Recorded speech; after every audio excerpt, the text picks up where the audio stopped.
Christian school is defending its decision to discipline a pregnant student. Heritage Academy in Western Maryland banned Maddi Runkles from participating in her graduation ceremony next month. The anti-abortion group Students for Life says the school should not punish this 18-year-old teenager. Jan Crawford is in Washington. She spoke with a high school senior. Jan, good morning. Well, good morning. So, in many ways, Maddi Runkles was a model student. She got straight A's this year. She was president of the student council, and she admits she made a mistake. She says she considered having an abortion, but she decided against it, and now she says the punishment she's facing isn't fair. It just wasn't going to be the way that I had ever planned it to go. So it's not what you dreamed.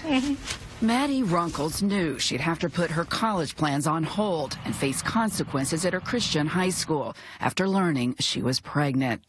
Did you think I could have? Definitely. You're taught that it's wrong, and you know that it's wrong. And I never thought that I would consider it, but it was just the fear and what I've seen girls like me go through. Instead, she confided in her mother, Sharon. Wow, 18 and a mom, and then the next thought that went through my head is, how are we going to get her through her senior year?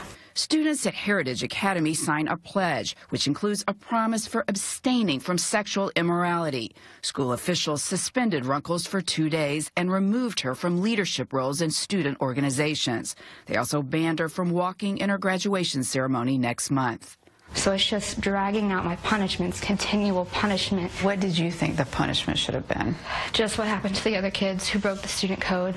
This was my 9-week ultrasound. She claims she's willing to accept the consequences, but says other students who break their pledge aren't being held at a graduation. The family reached out to the anti-abortion group Students for Life, which warns this could be a turning point, causing many students to turn away from the pro-life and Christian message. And this is for Maddi. This is for her. Principal Dave Hobbs sent a letter to parents saying the school is pleased that she has chosen not to abort her son, but that she was immoral by not abstaining. He explains the school's teachings are grounded in religion. She has fallen short of what's described in the mission statement. Does that make sense? It's God's plan for their lives as Christian leaders. Right. Discipline, he says, is handled on a case-by-case basis, with Runkles' case being a compromise, as some people wanted to expel her. We love Maddi. We forgive her. We want her to be viewed as part of the Heritage family, but there's still accountability necessary. She has more guts than I had at 45 years old to walk into school every day, to take the criticism that she takes, and to take it with grace that she takes it with. I think she's got it together, and I think she's going to be fine. How would you describe what you've gone through? It's been a blessing because I know at the end of the day that I made the right choice, and in a couple months I'll have this little sweet reward just to remind me that I did the right thing.